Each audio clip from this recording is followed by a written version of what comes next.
तो आज की वीडियो में हम लोग समझेंगे फोटो रियलिज्म के बारे में, कैसे आप अपने 3D रेंडर को बहुत ही रियलिस्टिक की तरह दिखा सकते हैं जो रियल लाइफ सीन में होता है। ठीक है, अभी यहाँ का जो हमारा फर्स्ट टॉपिक है वो बेसिकली ये 3 फैक्टर पे डिपेंड करता है। ठीक है, सबसे पहले हम लोग लाइटिंग के बारे में बात करेंगे। ठीक है, लाइटिंग की जब हम बात करें तो एक लाइटिंग के थ्रू आप काफ़ी ज़्यादा जो है उस सीन को ड्रामेटिक बना सकते हैं। ठीक है, जब मैं रियल लाइफ अगर मूवीज़ की बात करूँ, क्योंकि अगर आपको 3D में लाइटिंग करना है तो बहुत इंपॉर्टेंट कि आप मूवीज़ को देखो और मूवीज़ के लाइट को फॉलो करो। ठीक है, हमारा कैमरा किस तरीके से एक सीन को देखता है। ठीक है, जैसे कि आप इस सीन में देख पा रहे हैं कि लाइट जो मेनली फोकस है हमारा, ये बेसिकली हमारा बॉडी का हाफ पे यहाँ पे फोकस किया गया है and then it falls off. अगर आप यहाँ पे देखोगे तो आस्ते आस्ते जो है ना लाइट कम हो रहा है। ठीक है, और जो सबसे ज़्यादा डार्क एरिया है वो लेफ़्ट साइड की तरफ है।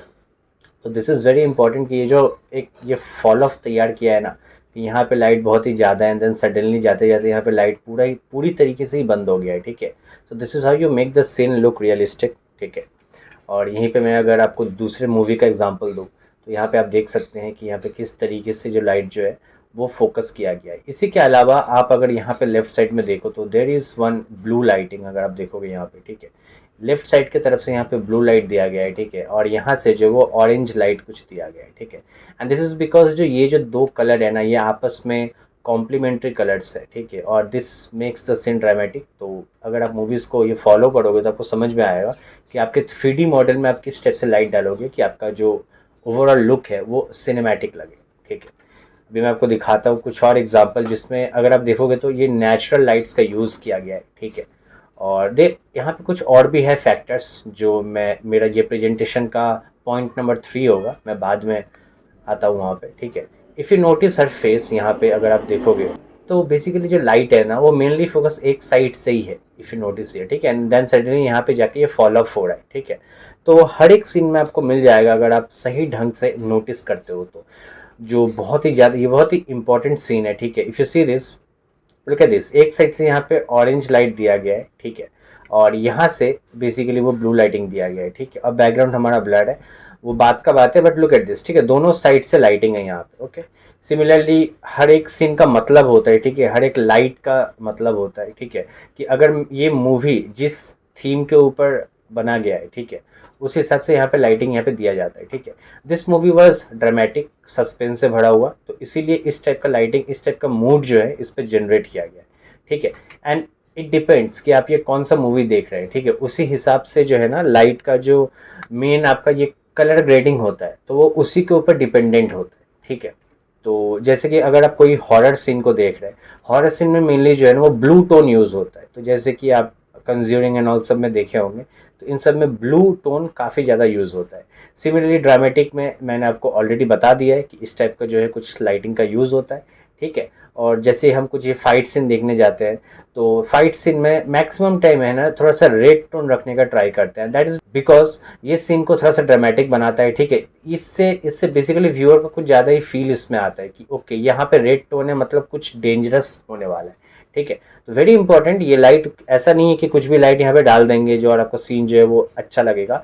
It depends on the mood कि आपका मतलब बेसिकली आप किस टाइप का मूड बनाना चाहते हो। अगर आपका फाइट सीन है, इसमें अगर आप येलो टोन, ऑरेंज टोन डाल दोगे तो ये शायद वो सीन उतना इम्पैक्ट ना डाले। अभी मैं माया को आपको बताता हूँ कि माया में किस टाइप से लाइटिंग होता है। तो इसमें ऑलरेडी जो है ना बेसिकली 3 पॉइंट लाइटिंग आप यूज़ कर सकते हैं, और सिमिलरली इसमें एक्सपोजर को आप एडजस्ट कर सकते हैं, कहीं पे ज़्यादा कहीं पे कम। ठीक है, तो एक्सपोजर को आपको बढ़ा चढ़ा के देखना है। और सिमिलरली मैं आपको एक एग्जांपल यहाँ पे देना चाहता हूँ, जैसे कि एक 3D रेंडर है, अगर आप यहाँ पे नोटिस करोगे तो यहाँ से लाइट पड़ रहा है एंड सडनली इधर आके डार्क हो गया। ठीक है, तो दिस इज़ वेरी इंपॉर्टेंट। और बैक लाइट के थ्रू यहाँ पे जो है ना, ये जो है ना, अगर आप यहाँ पे नोटिस कर पा रहे हैं तो दिस इज़ दैट लाइट जो बैक लाइट के कारण यहाँ पे इसका जो सिल्यूट है वो नज़र आ रहा है। तो इस टाइप से जब आप ये फिल्म को स्टडी करोगे तो आप अपने 3D रेंडर्स में भी लाइटिंग डाल सकते हो। अब आते हैं हमारे नेक्स्ट टॉपिक पे जो कि है मटेरियल। ठीक है, तो मटेरियल के लिए बहुत ही इंपॉर्टेंट है।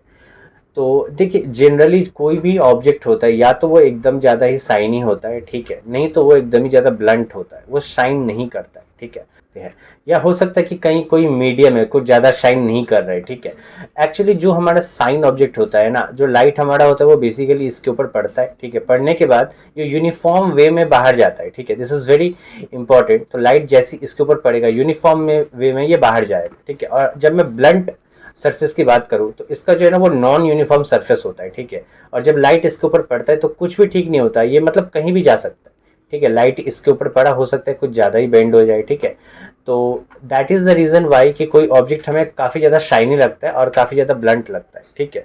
तो एक जो बहुत ही इंपॉर्टेंट टर्म है, अगर मैं माया की बात करूँ या कोई भी 3D सॉफ्टवेयर की बात करूँ, हमें जनरली जो है ना रफनेस का वैल्यू को ट्विक करना चाहिए, क्योंकि रफनेस ही है जो बेसिकली ऑब्जेक्ट को ज़्यादा शाइनी और कम शाइनी बनाता है। बट स्पेकुलैरिटी जो है वो सभी ऑब्जेक्ट में होता है, इसीलिए ये रेकमेंड किया जाता है कि आप स्पेकुलर वाले स्लाइडर को आगे पीछे ना करके रफनेस के स्लाइडर को करो, ठीक है। और डेफिनेटली आप यूनिफॉर्म रफनेस ना रखें, जैसे कि आप यहाँ पे देख पा रहे हो कि रफनेस पूरा ही जीरो था, ये पूरी तरीके से ब्लैक है। और यहाँ पे अगर मैं जैसे ब्लैक एंड वाइट कुछ मैप यूज़ करता हूँ तो रफनेस में एक वेरिएशन आ गया, कहीं पे ज़्यादा शाइन कर रहा है और ये कहीं पे कम। तो ये बहुत ही इंपॉर्टेंट है एक रियलिस्टिक रेंडर दिखाने के लिए आपके 3D मॉडल में। और and that's how you make the roughness difference in your 3D model. आता है लास्ट टॉपिक जो कि हमारा optics, and optics is basically the ambience light that we see through our camera and through our eyes, ठीक है। अब ये depend करता है कि आप किस तरीके से जो है एक फोटो को स्टडी कर रहे हो, ठीक है। जैसे कि ये एक मूवी का सीन है, अगर आप देखो ढंग से तो हमारा आँख जो है ना वो आँख इस कैरेक्टर को एग्जैक्टली इसी स्टाइल में देखेगा, बैकग्राउंड को ब्लर करके, ठीक है। उसका मेन फोकस इसके फेस पे रहेगा, ठीक है। And this is how you are going to make that in your 3D software, ठीक है। जैसे कि मैं यहाँ पे अगर आपको दिखाऊं तो माया में यहाँ पे आप देखो मैंने दो ऑब्जेक्ट को रखा है, और मैं अगर एक सिंपल रेंडर करके आपको दिखाऊं तो देखो दोनों का दोनों जो यहाँ पे ये सब्जेक्ट है ना वो फोकस में, ठीक है। तो बेसिकली आपको यहाँ पे डिस्प्ले में जाके हेडसेट डिस्प्ले में ऑब्जेक्ट डिटेल ऑन कर लेना है। अब मान लीजिए कि पहला वाला ऑब्जेक्ट है, उसका डिस्टेंस फ्रॉम कैमरा है 15.5, ठीक है। तो ये वैल्यू आपको याद रखना है, कैमरा पे जाना है, नीचे जाने के बाद वहाँ पे आपको आर्नोल्ड मिल जाएगा, आपको एनेबल कर लेना है डेप्थ ऑफ फील्ड, और यहाँ पे एग्जैक्टली वही वैल्यू डाल देना है, ठीक है। और अपर्चर साइज को आपको 0.2 करना है, मैं आपको रेंडर करके दिखाता हूँ। तो आप देख सकते हो कि किस तरीके से जो है ये ऑब्जेक्ट को फोकस कर लिया है, और हमारा बैकग्राउंड जो बाकी का सब्जेक्ट है वो पूरी तरीके से ब्लर आउट हो गया है। एंड दिस इज हाउ आप रियल सीन को ऑब्जर्व करके 3D रेंडर में उसे डाल रहे हैं, ठीक है। ऐसे में अगर वैल्यू यहाँ पे बढ़ा दूँ तो अभी अगर आप इसको रेंडर करोगे तो आप देखो कि कुछ ज़्यादा ही ब्लर आपको मिल जाएगा, ठीक है। तो दिस इज हाउ, अब जैसे मैंने रियल सीन को यहाँ ऑब्जर्व किया और उसको मैंने अपने 3D रेंडर में डाला, ठीक है। तो इसीलिए फिल्म का स्टडी करना बहुत इंपॉर्टेंट है, और एक रियलिस्टिक रेंडर के लिए बहुत ही ज़रूरी है कि आप 3 फंडामेंटल का यूज़ कर रहे हैं। एक लाइटिंग हमारा हो गया, एक हमारा मटेरियल हो गया, और एक हमारा ऑप्टिक्स जो मैं अभी आपको एक्सप्लेन करता हूँ, ठीक है। एक रियल लाइफ एग्जांपल में अगर आपको बताऊँ कि आप जैसे इस फोटो में देख पा रहे हैं कि हमारा जो मेन लाइट ऑफ सोर्स है वो बेसिकली यहाँ पर है, ठीक है। यही सोर्स है हमारा, ठीक है। यहीं से अगर लाइट आ रहा है तो अगर आप देखो तो हमारे ये कैरेक्टर के पीछे की तरफ से लाइट आ रहा है, ठीक है। तो इट इज़ सो ऑब्वियस कि रियल वर्ल्ड में जब हमारे पीछे से लाइट आता है तो हमारा जो मेन सब्जेक्ट है ना वो अच्छी तरीके से दिखेगा नहीं, ठीक है। तो अगर आप अपने 3D रेंडर में पीछे से लाइट डाल रहे हो, ठीक है, वो बात अलग है कि आप लाइट यहाँ भी डाल रहे हो, यहाँ भी डाल रहे हो, लेफ्ट एंड राइट में, ठीक है। इनकेस अगर आप इन दोनों पर लाइट नहीं डाल रहे हो, ठीक है, सिर्फ अगर आप बैकलाइट का यूज़ कर रहे हो तो डेफिनेटली आपका सब्जेक्ट जो है वो डार्क ही दिखेगा। देखो आप शर्ट का मैं टेक्सचर देख ही नहीं पा रहा हूँ, ठीक है। तो अब अगर आप अपने 3D मॉडल में काम भी किए हो लेकिन अगर आप लाइट बैक में रख रहे हो तो मेक श्योर करना कि आपका मॉडल उतना ढंग से ना दिखे, तभी आपका रेंडर जो है वो सिनेमैटिक दिखेगा। तो दीज आर ऑल कि यही आपको था बताना कि अगर आप ये सारे प्रिंसिपल्स को माइंड में रखते हो तो आप तभी इस लेवल का अचीवमेंट पा सकते हो, ठीक है। यहाँ पे आप देखो किस तरीके से यहाँ पे फोकस करने आपको बोल रहे हैं, ठीक है। देखो यहाँ पे एक बेसिकली एक्सपोजर टाइप का रखा है ज़्यादा करके, ठीक है, ग्लास के ऊपर थोड़ा सा एक्सपोजर रखा है। अब देखो बैकग्राउंड किस तरीके से ब्लर किया गया है।